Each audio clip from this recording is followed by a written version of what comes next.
नमस्कार, बहुत स्वागत है आपका बिग एंड बोल्ड में। बिग एंड बोल्ड में बहुत सारी अहम खबरें कर रही हैं आपका इंतजार। Bulletin with no confusion and no waste of time. आइए सबसे पहले आपको दिखाता हूं आज की वो अहम खबरें जिन पर रहने वाली हैं निगाहें। अतीक का गैंग टूटा और उसका खजाना भी लूटा।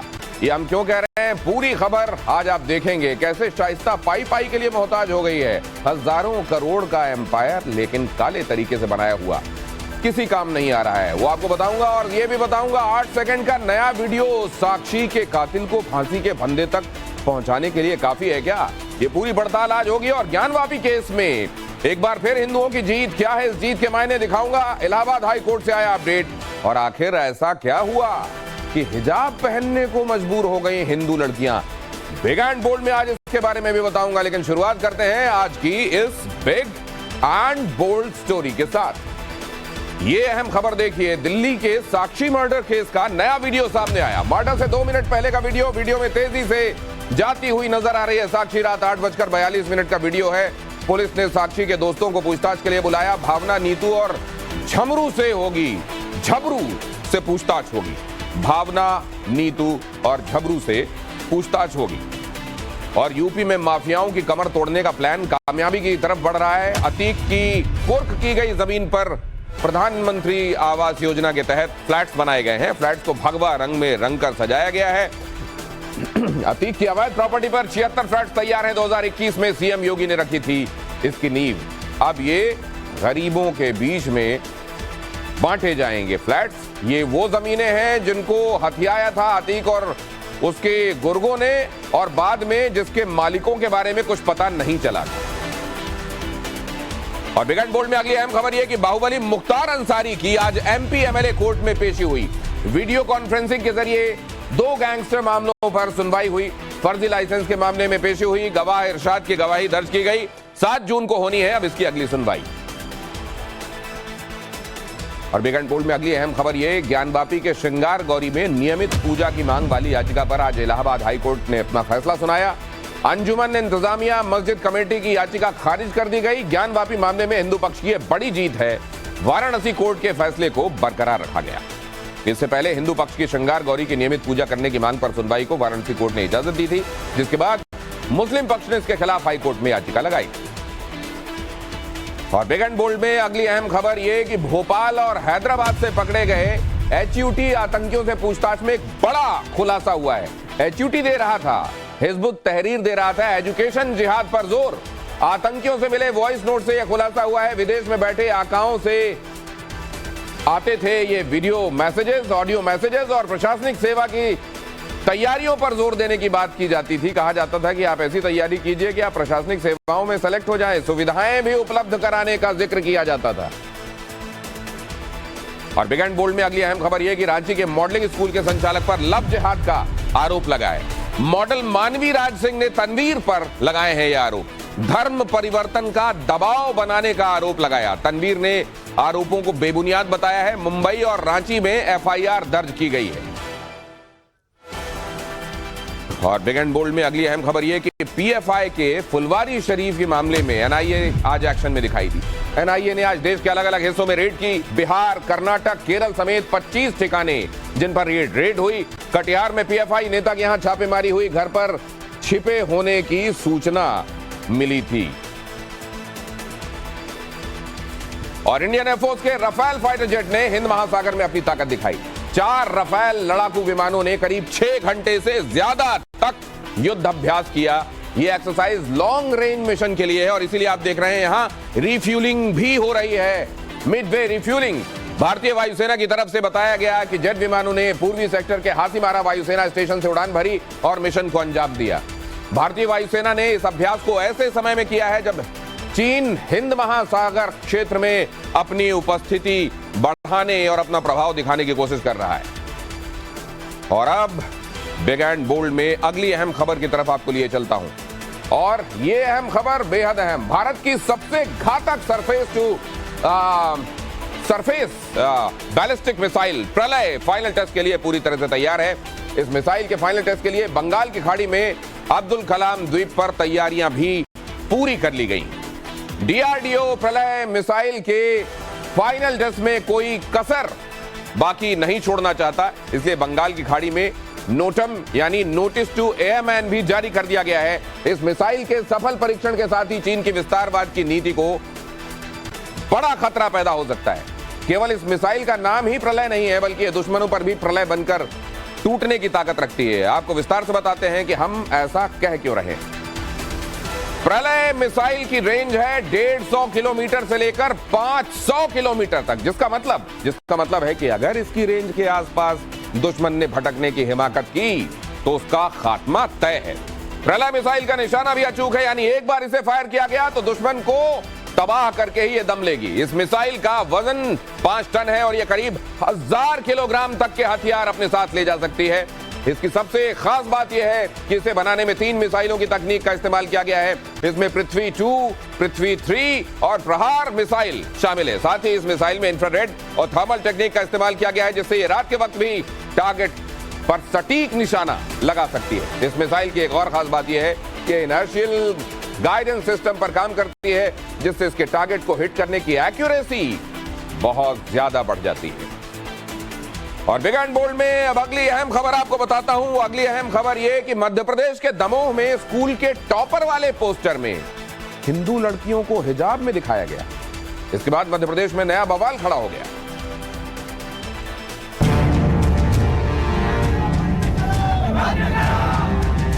लक्ष्मी पटेल, पलक जैन, वंदना चौरसिया और रूपाली साहू, 1 2 नहीं बल्कि 4 हिंदू लड़कियों के इस पोस्टर में हिजाब में दिखाया गया है। पोस्टर दमोह के गंगा जमुना प्राइवेट स्कूल की तरफ से अपने गेट पर लगाया गया है। इस पोस्टर में स्कूल के टॉपर छात्र छात्राओं की जानकारी दी गई है, लेकिन हिंदू लड़कियों को हिजाब में दिखाने से इस पोस्टर को लेकर विवाद खड़ा हो गया है। हिंदू संगठनों ने इस वायरल पोस्टर को लेकर पुलिस और जिला प्रशासन से इसकी शिकायत की है, जिसके बाद से दमोह जिले के शिक्षा अधिकारी और एसपी का कहना है कि 2012 से ही हिजाब स्कूल के ड्रेस कोड का हिस्सा है और पेरेंट्स को इस बात से कोई आपत्ति नहीं है। लेकिन हिंदू संगठनों ने इस बात को लेकर बड़े आंदोलन की चेतावनी दी है। राष्ट्रीय बाल आयोग ने मामले पर संज्ञान ले लिया है, जिसके बाद मध्य प्रदेश के गृह मंत्री नरोत्तम मिश्रा ने दोबारा मामले की जांच के आदेश दिए हैं। बता दें कि इस स्कूल के मालिक मुस्लिम समुदाय से हैं। और बिग एंड बोल्ड में अगली अहम खबर यह है कि गुजरात के गोधरा कांड पर बनी फिल्म एक्सीडेंट और कॉन्स्पिरेसी गोधरा, इसका टीजर रिलीज हो गया है। इस फिल्म में गोधरा कांड और इसके बाद हुए दंगों की कहानी नजर आने वाली है। फिल्म को M.K. सेवाक्ष ने डायरेक्ट किया है और इस फिल्म के जरिए मेकर्स ने 2002 में हुए गोधरा दंगों का सच दिखाने का वादा किया है। वहीं टीजर में गोधरा कांड की जांच करने के लिए बने नानावती और मेहता कमीशन की रिपोर्ट का भी जिक्र है। फिल्म में टीजर में फिल्म का कोई कलाकार या किरदार नजर नहीं आता, लेकिन फिर भी वीडियो देखकर लोगों को गुजरात में 2002 की घटनाएं ज़हन में ताजा हो जाती हैं। आपको बता दें कि 2002 में अयोध्या से अहमदाबाद लौट रही साबरमती एक्सप्रेस के कोच नंबर S6 में गोधरा रेलवे स्टेशन पर आग लगा दी गई थी, जिसमें 59 लोगों की जान चली गई थी और इसके बाद गुजरात में सांप्रदायिक दंगे शुरू हो गए थे। और बिग एंड बोल्ड में अगली अहम खबर यह कि भारत की विकास दर में उछाल दर्ज की गई है। जीडीपी ग्रोथ 6.1% दर्ज की गई है। उम्मीद से बेहतर यह विकास दर रही है। 2022-23 में जीडीपी की दर 7.2% रही। विकास दर में अनुमान के मुकाबले तेजी दिखाई दी। और बिग एंड बोल्ड में अगली अहम खबर यह कि जम्मू में सुरक्षा बलों ने आतंकियों की बड़ी साजिश को नाकाम किया। पुंछ में 10 किलो आईईडी को सीज किया गया है। कुकर में छिपाकर लाया गया था ये इम्प्रोवाइज्ड एक्सप्लोजिव डिवाइस। आतंकियों को सुरक्षा बलों ने पकड़ा और भारी मात्रा में ड्रग और हथियार भी इनसे मिले हैं। सेना ने आईडी डिफ्यूज कर दी। और अब देखिए आज पूरे दिन की कुछ और अहम घटनाएं। Big and bold quick take. 2000 के नोट वापसी की आरबीआई की शर्तों के खिलाफ सुप्रीम कोर्ट में याचिका दायर की गई है। याचिका में दलील दी गई है कि बिना आधार कार्ड के नोट बदलने से काले धन पर लगाम नहीं लगेगी। इससे पहले अधिवक्ता अश्विनी उपाध्याय की याचिका दिल्ली हाई कोर्ट खारिज कर चुकी है। जम्मू कश्मीर के पुंछ में सुरक्षा बलों को नार्को टेररिज्म के खिलाफ बड़ी सफलता मिली। गुलपुर इलाके में नियंत्रण रेखा के पास पुलिस ने 3 संदिग्ध आतंकियों को गोलीबारी के बाद पकड़ा, जिनके पास से भारी मात्रा में ड्रग और हथियार बरामद किए गए।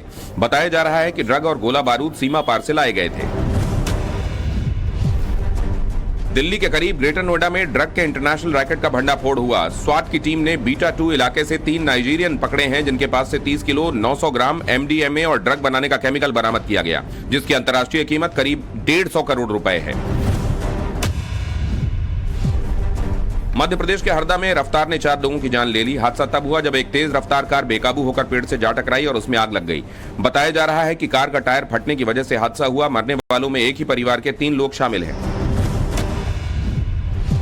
दिल्ली के यूपी भवन में हुए यौन शोषण के मामले में पुलिस को सफलता हाथ लगी है। दिल्ली पुलिस ने आरोपी राज्यवर्धन सिंह परमार को उज्जैन से पकड़ लिया है। आरोपी महाराणा प्रताप सेना नाम के संगठन का राष्ट्रीय अध्यक्ष बताया जा रहा है। पुलिस ने इस मामले में छेड़खानी के अलावा रेप की धारा भी जोड़ी है।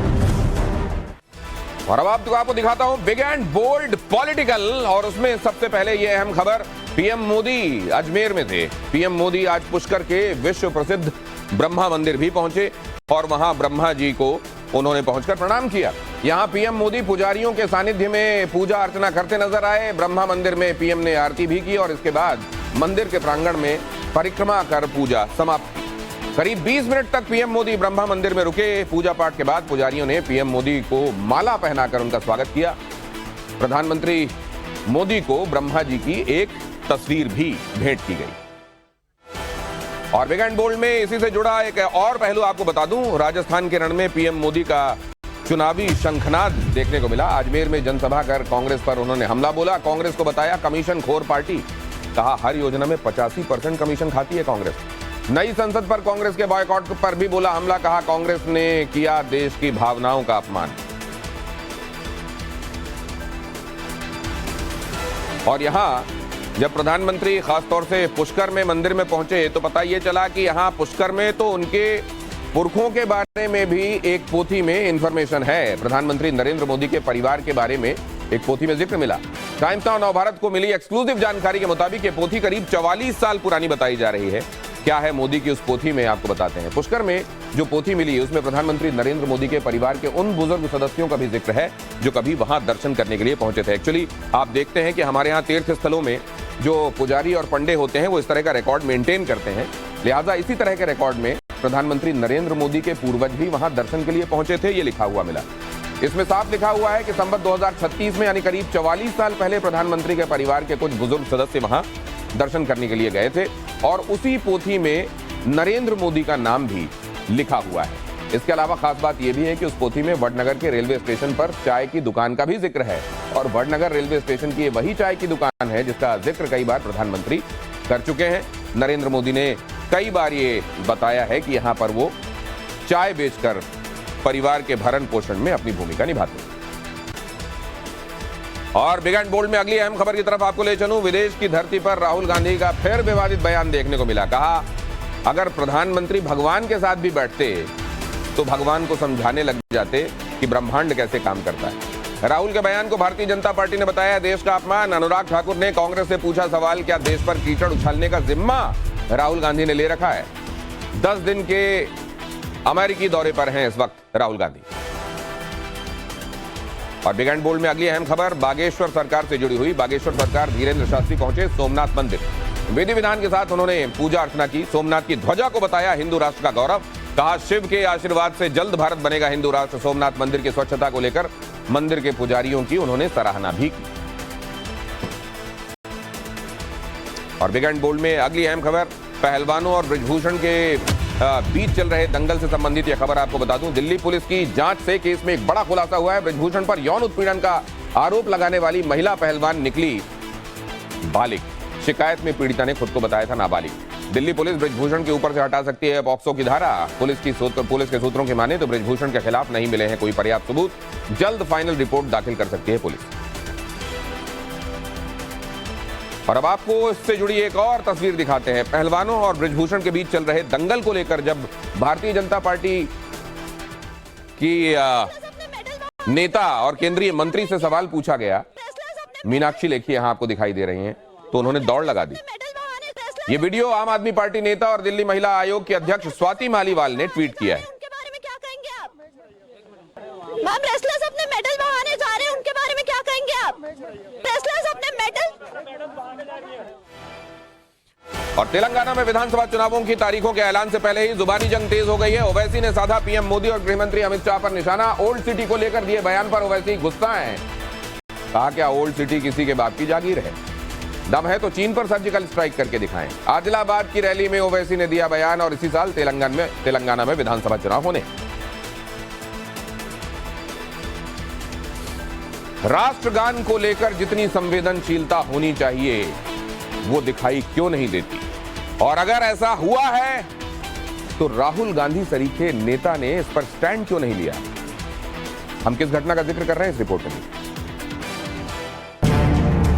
राष्ट्रगान के अपमान की ये तस्वीरें अमेरिका के कैलिफोर्निया से सामने आई हैं, जहां मंच पर कुछ बच्चों ने जब राष्ट्रगान शुरू किया तो हॉल में मौजूद ज्यादातर लोग अपनी अपनी कुर्सियों पर बैठे रहे, आपस में या तो बातें करते रहे या चहलकदमी करते दिखाई दिए। हालांकि कुछ राष्ट्रभक्त इस दौरान अपनी जगह खड़े भी हुए, लेकिन हद तो तब हो गई जब राष्ट्रगान को बीच में ही रोक दिया गया और अनाउंस किया गया कि ये तो सिर्फ माइक चेक के लिए था। I know I see so many patriots here. I really appreciate. Please sit down. This is only a mic check. Sorry about it. No, this is a mic. यानी राष्ट्रगान को माइक चेक करने के लिए गाया गया था, जबकि राष्ट्रगान जब गाया जाता है तो कभी अधूरा नहीं छोड़ा जाता और राष्ट्रगान के सम्मान में सावधान की मुद्रा में खड़ा होना भी जरूरी होता है। बताया जा रहा है कि उस कार्यक्रम का वीडियो है जिसमें राहुल गांधी शामिल होने वाले थे। वीडियो को सोशल मीडिया पर जमकर शेयर किया जा रहा है और इसे राष्ट्रगान और देशवासियों का अपमान बताया जा रहा है।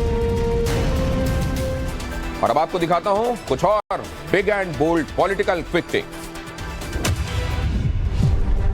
पश्चिम बंगाल स्कूल भर्ती घोटाला मामले में ईडी ने एक बार फिर बड़ा एक्शन लिया है। ईडी ने टीएमसी नेता सुजॉय कृष्ण भद्र को 12 घंटे की पूछताछ के बाद अरेस्ट कर लिया।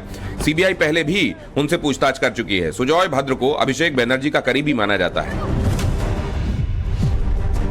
महाराष्ट्र के मंदिर में भक्तों के लिए ड्रेस कोड लागू होने पर एनसीपी नेता छगन भुजबल ने नाराजगी जताई है। भुजबल ने पुजारियों के पहनावे को लेकर सवाल खड़े किए। भुजबल के बयान के बाद महाराष्ट्र में सियासत गर्मा गई। बीजेपी ने कहा छगन भुजबल की मानसिकता एंटी हिंदू वाली है। समाज सुधारक सावित्रीबाई फुले पर अपमानजनक लेखों को लेकर महाराष्ट्र में विवाद बढ़ गया है। नाराज एनसीपी नेताओं ने पुलिस मुख्यालय के बाहर प्रदर्शन किया। एनसीपी नेताओं ने मुंबई पुलिस कमिश्नर से इस मामले में शिकायत की और अपमानजनक लेख के लिए 2 वेबसाइट्स के खिलाफ कार्रवाई की मांग की। पंजाब की मान सरकार ने आज मंत्रिमंडल विस्तार किया। बलकार सिंह और गुरमीत सिंह खुड़िया को राजभवन में शपथ दिलाई गई। हालांकि इस विस्तार से पहले मंत्री इंद्रवीर निज्जर ने मंत्रिमंडल से इस्तीफा दे दिया। उन्होंने इस्तीफे को लेकर व्यक्तिगत कारणों का हवाला दिया है। राज्यसभा में बीजेपी को चैलेंज करने के लिए अरविंद केजरीवाल कल फिर समर्थन जुटाने पहुंचेंगे। केजरीवाल कल तमिलनाडु के मुख्यमंत्री एमके स्टालिन से मिलने जा रहे हैं। इसके बाद 2 जून को झारखंड के मुख्यमंत्री हेमंत सोरेन से भी उनकी मुलाकात प्रस्तावित है। और अब बिग एंड बोल्ड इंटरनेशनल का रुख करते हैं। सबसे पहले अहम खबर देखिए, दिल्ली में G20 समिट को लेकर दिल्ली पुलिस की तैयारियां तेज हो गई हैं। कमांडोज को दी गई है हेलीकॉप्टर स्लेदरिंग की ट्रेनिंग। आपात स्थिति में हमलावर को पकड़ने के लिए होता है इसका इस्तेमाल। ट्रेनिंग में 55 पुरुष, 25 महिला और 15 स्वाट कमांडोज को दी गई है ट्रेनिंग। बीएसएफ के M17 हेलीकॉप्टर की मदद से यह ट्रेनिंग दी गई है। जून और सितंबर के महीने में G20 शिखर सम्मेलन से जुड़े कई कार्यक्रमों का आयोजन होना है। और अब अगली अहम खबर, कंगाल पाकिस्तान में नया पॉलिटिकल ड्रामा हो रहा है। पाकिस्तानी खुफिया एजेंसी ISI के चीफ पर लगाया घूसखोरी का आरोप। फैज हमीद पर 5 अरब रुपए की रिश्वतखोरी का आरोप है। इमरान खान के बेहद करीबी रहे हैं फैज हमीद। दिलचस्प बात यह है कि इमरान सरकार में मंत्री रह चुके फैजल बावड़ा ने आरोप लगाया है। बता दें कि मामला अल-कादिर ट्रस्ट स्कैम से जुड़ा हुआ है और इसी मामले में 9 मई को इमरान की गिरफ्तारी हुई।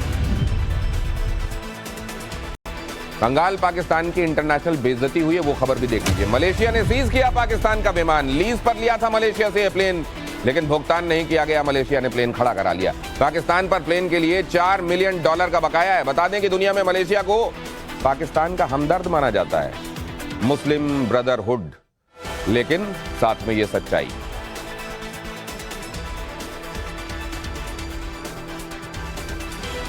और आतंकी संगठन लश्कर-ए-तैयबा के टॉप कमांडर अब्दुल सलाम भुटावी की मौत हो गई है।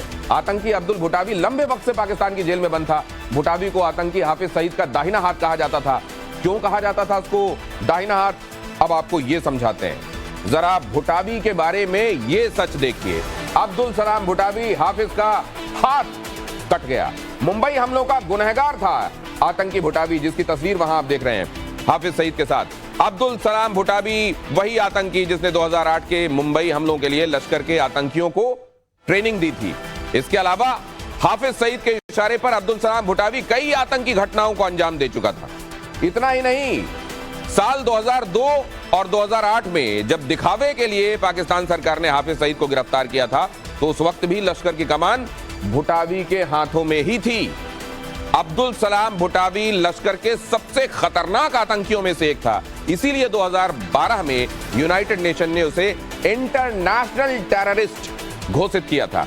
2020 में पाकिस्तान की अदालत ने भुटावी को 16 साल की सजा सुनाई थी और तब से वो वहां के पंजाब प्रांत के शेखपुरा जेल में बंद किया गया था। अब खबर आई है कि हाफिज सईद का करीबी और मुंबई हमलों का गुनहगार अब्दुल सलाम भुटावी जेल के अंदर मौत की नींद सो चुका है। हालांकि पाकिस्तान का कहना है कि जेल के अंदर भुटावी की हार्ट अटैक से मौत हुई है।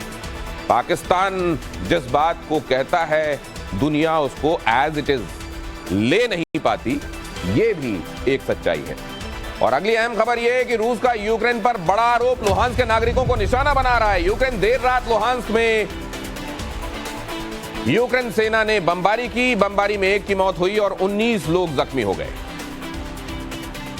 और रूस के पूर्व राष्ट्रपति दिमित्री मेदवेदेव ने बड़ा बयान दिया है।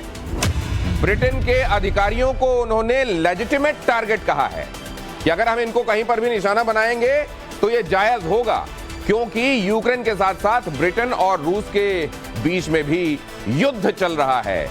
यह कहना है दिमित्री मेदवेदेव का।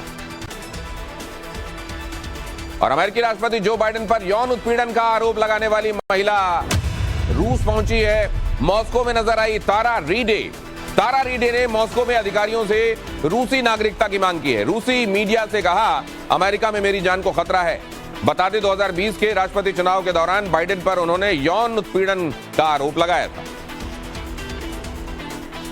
और दुनिया के तमाम देशों में स्पेशल फोर्स का नाम रखने का चलन है। भारत में भी थल सेना, नौसेना और वायुसेना ने अपने स्पेशल फोर्सेस का अलग अलग नाम रखा है। इसी तरीके से थाईलैंड में पुलिस की एक स्पेशल यूनिट है जिसका नाम हनुमान सेना है, या फिर इसे हनुमान यूनिट कहा जाता है। इसका गठन नवंबर 2019 में थाईलैंड पुलिस ने 40 अधिकारियों के साथ किया था। थाईलैंड की हनुमान यूनिट एक स्वैट टीम की तरह काम करती है। हनुमान यूनिट को रॉयल थाई पुलिस के क्राइम सप्रेशन डिवीजन ने पुरानी पुलिस कमांडो यूनिट को बदलने के लिए बनाया था। ये रेड वॉलप रॉयल गार्ड्स कमांड के अंतर्गत आता है और इस यूनिट में जवान M4 rifle, AK-47 Smith and वेसन पिस्टल, FN-57 पिस्टल और हैकलर एंड कोच MP5 सब मशीन गन, FNP-90 सब मशीन गन जैसे हथियारों का इस्तेमाल करते हैं। और अब अगली अहम खबर में आपको यह बताते हैं कि अमेरिका को चाइना ने कैसे धमकाया। तस्वीरें दक्षिण चीन सागर के ऊपर अंतर्राष्ट्रीय हवाई क्षेत्र की हैं, जब अचानक चीन और अमेरिका के प्लेन आमने सामने आ गए। देखिए फिर क्या हुआ। सामने से आ रहे चीन के J-16 फाइटर प्लेन ने ऐसा टर्बुलेंस दिया कि अमेरिका का मिलिट्री प्लेन RC-135 हवा में हिचकोले खाने लगा। इस दौरान चीन का फाइटर प्लेन अमेरिका के प्लेन के काफी करीब आ पहुंचा था। यूएस के मिलिट्री प्लेन में बैठे लोगों को लगा कि कुछ गड़बड़ जरूर होने वाली है, इसलिए उनमें से एक ने कैमरे से वीडियो बनाना शुरू कर दिया। तभी चीन के प्लेन ने टर्बुलेंस दिया और आंखों से ओझल हो गया। चीन की इस हरकत से दोनों देशों के बीच एक बार फिर तनाव पैदा हो गया है, लेकिन वॉशिंगटन की तरफ से कोई बयान जारी नहीं किया गया है। ये पहली बार नहीं है कि चीन और अमेरिका आमने सामने आ गए। इससे पहले भी टकराव की स्थिति बनी है, जिसकी वजह हमेशा चीन रहा है।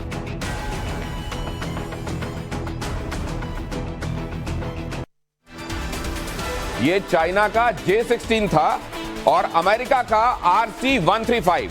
लेकिन ये कैसे हुआ होगा, जरा इसको समझने की कोशिश करते हैं। ये टर्बुलेंस कैसे क्रिएट होता है। आप ये तो जानते हैं कि हवाई जहाज में अगर आप बैठे हुए हैं और अचानक हवाई जहाज हिलने डुलने लगे तो उसको एयर टर्बुलेंस उसकी वजह बताया जाता है। लेकिन ये RC-135 जो कि असल में एक रिकॉनेसेंस प्लेन कहा जाता है, इसके बगल से जब ये फाइटर जेट निकला, ये फाइटर जेट J-16 है, तो वहां पर एयर टर्बुलेंस क्रिएट कैसे हुआ। असल में 121 मीटर मतलब करीब करीब 400 फीट की दूरी पर ये फाइटर जेट पहुंच गया। और ये फाइटर जेट जैसा कि कहा जाता है ये सोनिक बूम क्रिएट करता है। सोनिक मतलब जो आवाज की गति से ऊपर उड़ने वाले फाइटर जेट होते हैं, जब वो निकलते हैं कहीं से तो वहां की हवा को हिलाते हुए निकलते हैं और उससे जो सोनिक बूम क्रिएट होता है या जिसको फाइटर वेग कहते हैं वो क्रिएट होता है, तो उसकी वजह से वहां टर्बुलेंस क्रिएट होता है। और इसी टर्बुलेंस की वजह से ये RC-135 जो कि अमेरिका का प्लेन था ये हिल गया। अगर बगल से कोई तेज गाड़ी निकले तो अक्सर आपने महसूस किया होगा कि आप भी थोड़ा सा हवा महसूस करते हैं, और ये तो आवाज की गति से तेज उड़ने वाला फाइटर जेट था।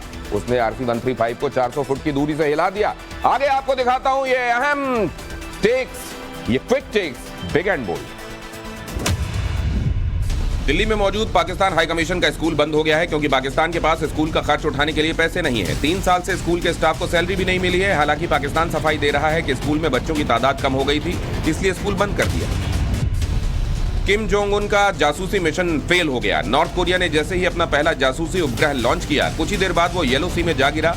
जापान और दक्षिण कोरिया की सरकार ने दावा किया कि समंदर में इस उपग्रह का मलबा भी मिला है। बताया जा रहा है कि सैटेलाइट के इंजन में खराबी के कारण नॉर्थ कोरिया का यह मिशन फेल हुआ। स्वीडन के समुद्री तट पर रूस की जासूसी वेल बेलुगा को देखा गया, जिसके बाद स्वीडन ने अलर्ट जारी कर दिया।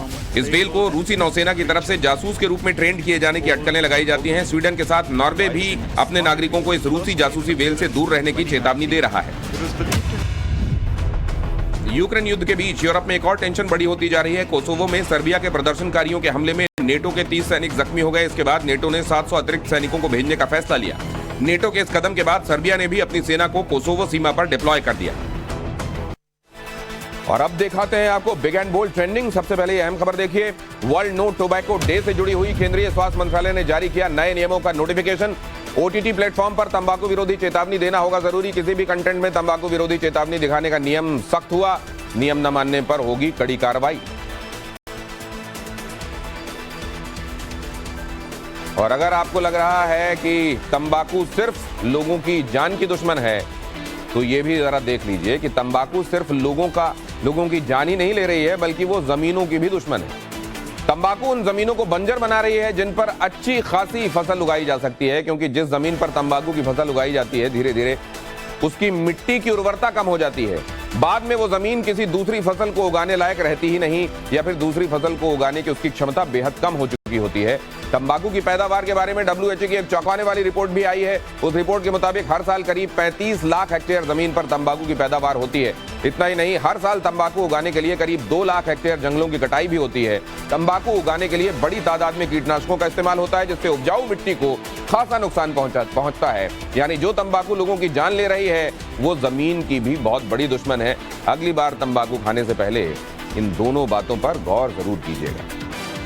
और अब आपको दिखाता हूं big and bold quick take. ये रहे। पंजाब नेशनल बैंक ने स्पेशलिस्ट ऑफिसर्स के 240 पदों पर वैकेंसी निकाली है। इच्छुक उम्मीदवार बैंक की ऑफिशियल वेबसाइट pnbindia.in पर जाकर अप्लाई कर सकते हैं। आवेदन की अंतिम तारीख 11 जून है। एग्जाम 2 जुलाई को आयोजित किया जाएगा। उम्मीदवारों का सिलेक्शन रिटन टेस्ट के साथ इंटरव्यू के आधार पर होगा। शेयर बाजार में आज भारी गिरावट दर्ज की गई। सेंसेक्स 346 अंक गिरकर 62,622 पर बंद हुआ, जबकि निफ्टी भी 99 अंक फिसलकर 18,534 पर बंद हुआ। बाजार में आज 4 दिन बाद गिरावट दर्ज की गई। गुरुग्राम के साइबर हब से हैरान करने वाला वीडियो सामने आया है। 4 युवकों ने चलती कार की छत पर बैठकर शराब पी और पुशअप्स किए। इस मामले में पुलिस ने केस दर्ज कर एक युवक को हिरासत में ले लिया है, जबकि 3 अभी भी फरार हैं। पुलिस ने इनका 6,500 रुपए का चालान भी काटा है।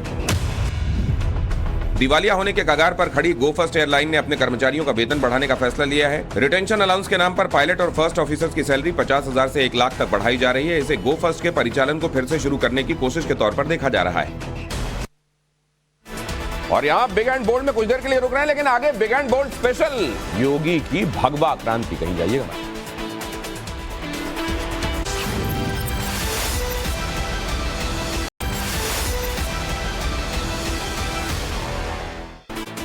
और अब आपको दिखाते हैं हमारी स्पेशल रिपोर्ट योगी की भगवा क्रांति। यूं तो ये खबर प्रयागराज से है, मगर इसमें यूपी के सभी माफियाओं के लिए मुख्यमंत्री योगी आदित्यनाथ का डायरेक्ट मैसेज छिपा हुआ है। प्रयागराज में जिस जमीन पर कभी अतीक का कब्जा था, वहां प्रधानमंत्री आवास योजना के तहत 72 घर बनकर तैयार हैं। लेकिन खबर ये नहीं है। असली खबर ये है कि गरीबों को दिए जाने वाले इन फ्लैट्स को भगवा रंग में रंगा जा रहा है। सवाल यही है कि इसके पीछे का मकसद आखिर क्या है। डंके की चोट पर योगी तमाम माफियाओं को क्या संदेश देना चाहते हैं, पूरी डिटेल इस रिपोर्ट में देखिए।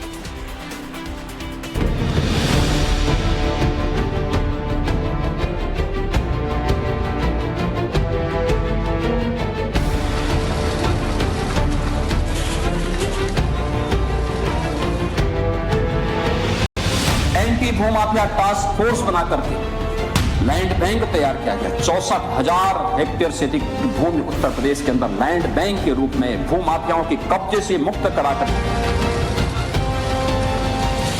पूरा देश और पूरी दुनिया उत्तर प्रदेश के पिछले 6 वर्ष के अंदर के बदले हुए प्रवेश को देख रही है।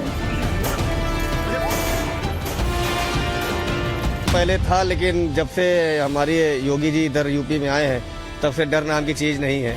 पहले तो बहुत डर था, पहले तो बहुत खौफ था, ये घर नहीं पूरे शहर में डर था, लेकिन आज की डेट में कोई भी डर नहीं लगता है। हमें पूरा यकीन है कि हमारे योगी जी हम सब लोगों को सेफ और सुरक्षित रखेंगे।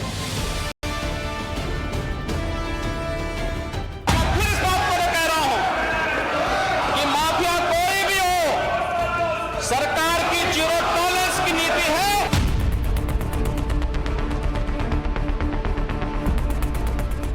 जमीन प्रयागराज की है, मगर योगी का डायरेक्ट मैसेज पूरे यूपी के माफियाओं के लिए है। जमीन पर अवैध कब्जा होगा तो सरकार उसे डंके की चोट पर जब्त करेगी, गरीबों के लिए फ्लैट बनाएगी, भगवा रंग में रंगवाएगी, क्योंकि यूपी में अब भगवा मतलब है सुरक्षा का भरोसा, दहशत का खात्मा, और भगवा मतलब अपराध का अंत। प्रयागराज का लूकरगंज इलाका। आप इस वक्त बदले हुए प्रयागराज की तस्वीरें देख रहे हैं। ये वो इलाका जहां कभी माफिया डॉन अतीक का आतंक हुआ करता था। उसकी दहशत के सामने किसी का बस नहीं चलता था, मगर आज यहां की फिजा बदली। ये वो जमीन जिसे कभी अतीक ने अपने बाहुबल के दम पर जबरन हासिल किया, मगर आज यहां प्रधानमंत्री आवास के तहत फ्लैट बनकर तैयार हो रहे हैं। खास बात यह कि फ्लैट्स को योगी के पसंदीदा रंग भगवा में रंगा जा रहा है। खौफ और दहशत के बाद अलछट एक तो प्रयागराज एक नई शक्ल में दिखाई पड़ रहा है। कल तक जो माफिया गरीबों की जमीन और मकानों पर कब्जा किया करते थे, अब उन्हीं की जमीनों पर बाकायदे गरीबों के लिए आशियाने भी बन रहे हैं। और इसकी एक बानगी प्रयागराज के लूकरगंज में दिखाई पड़ रही है।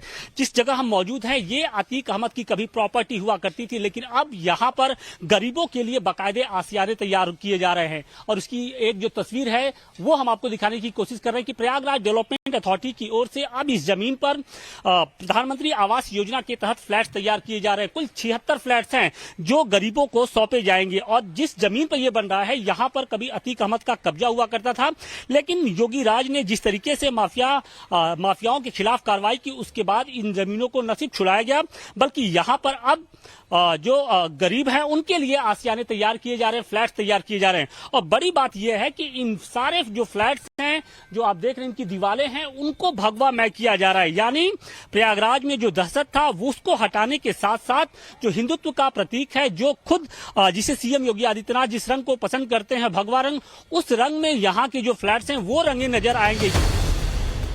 आपको याद होगा, मुख्यमंत्री आदित्यनाथ योगी ने दिसंबर 2021 में फ्लैट्स के निर्माण के लिए भूमि पूजन किया। अब फ्लैट करीब करीब बनकर तैयार हो चुके हैं। फ्लैट्स को भगवा रंग में रंगे जाने को लेकर पूरे इलाके में चर्चा है। माना यह जा रहा है कि अतीक की बची खुची दहशत को खत्म करने के लिए इन फ्लैट्स को भगवा रंग से रंगा जा रहा है, क्योंकि भगवा मतलब वो रंग जो योगी का पसंदीदा है। भगवा रंग से शायद लोगों को यही संदेश देने की कोशिश की गई कि अतीक का आतंक अब अतीत का अध्याय बन चुका है। भगवा मतलब योगी का भरोसा, और योगी हैं तो किसी से डरने की जरूरत नहीं। इलाके के लोगों का मानना यही है कि जब से योगी माफियाओं के खिलाफ एक्शन में आए, तब से प्रयागराज में बहुत कुछ बदल गया। फ्लैट्स को हम देख रहे हैं जिसके लिए आपने भी आवेदन किया है, और ये भगवा रंग में नजर आ रहा है। ये तो और भी अच्छा है कि भगवा हम लोगों की अब पहचान बन गया है, तो भगवा हर जगह होना ही चाहिए। और बहुत अच्छा रंग दिया है भगवा, इसका एक अलग पहचान बनेगी भगवा के साथ। कभी सोचा था कि जिस अतीक अहमद के खिलाफ कोई बोलता नहीं था, उसके खिलाफ कोई सिर नहीं उठाता था, अब आप उसकी ही जमीन पर जो अवैध तरीके से उसने कब्जा रखी थी, उसको न सिर्फ छुड़ाया गया बल्कि वहां पे मकान तैयार हो रहा है। कुछ डर नहीं लगता है कि कहीं उसके गुर्गे उर्गे तो ना आपको धमकाने लगे? नहीं सर, डर तो पहले था, लेकिन जब से हमारे योगी जी इधर यूपी में आए हैं तब से डर नाम की चीज नहीं है। पहले तो बहुत डर था, पहले तो बहुत खौफ था, ये घर नहीं पूरे शहर में डर था, लेकिन आज की डेट में कोई भी डर नहीं लगता है। हमें पूरा यकीन है कि हमारे योगी जी हम सब लोगों को सेफ और सुरक्षित रखेंगे। कोई सी बात का डर नहीं है हमें किसी से। अब फिलहाल प्रयागराज के लूकरगंज में अतीक अहमद की अवैध प्रॉपर्टी पर प्रधानमंत्री आवास योजना के तहत कुल 76 फ्लैट तैयार किए जा रहे हैं। ये फ्लैट्स 2 ब्लॉक में तैयार किए जा रहे हैं। एक फ्लैट 200 फीट जमीन पर तैयार किया जा रहा है। इसमें 1 बेडरूम, 1 ड्राइंग रूम, किचन और बाथरूम के साथ छोटी सी बालकनी है। एक एक फ्लैट के लिए 80-80 लोगों ने आवेदन किया। ये फ्लैट अंदर से कैसा होगा जरा देखिए। की सुविधाएं हैं वो भी हम आपको दिखाने की कोशिश कर रहे हैं कि देखिए जैसे ही आप इस ब्लॉक में आएंगे तो इस तरीके से एक गैलरी है और इस गैलरी में लगभग 3 जो फ्लैट्स हैं वो आमने सामने बनाए गए हैं। और ये देखिए एक जो फ्लैट है वो बनकर तैयार है। हम अंदर की तस्वीर आपको दिखाने की कोशिश करते हैं। जैसे ही हम इस फ्लैट्स के अंदर एंट्री करते हैं तो यहाँ पर एक छोटा सा ये ड्राइंग रूम आपको दिखाई पड़ेगा और इसके ठीक सामने आप ये देखिए एक किचन है। हालांकि किचन बहुत बड़ा तो नहीं है लेकिन छोटा किचन है, एक छोटे परिवार के लिए बेहतर है।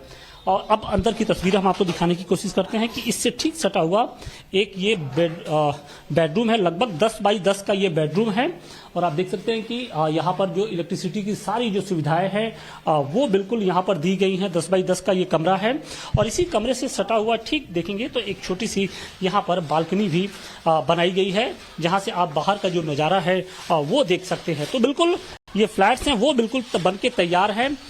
एक फ्लैट्स की जो कीमत है लगभग 4 से 4.5 लाख रुपया बताई जा रही है।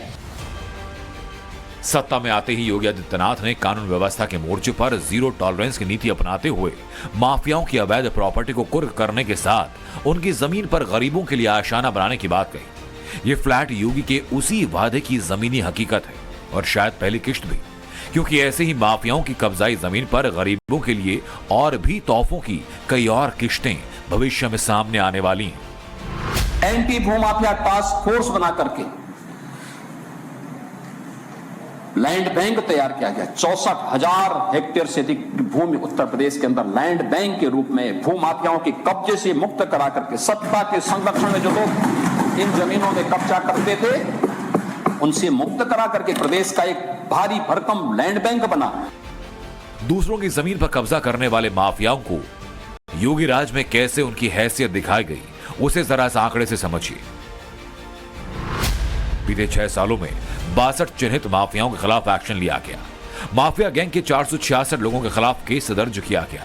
90 अरब 22 करोड़ 33 लाख रुपए की चल अचल संपत्ति जब्त की गई।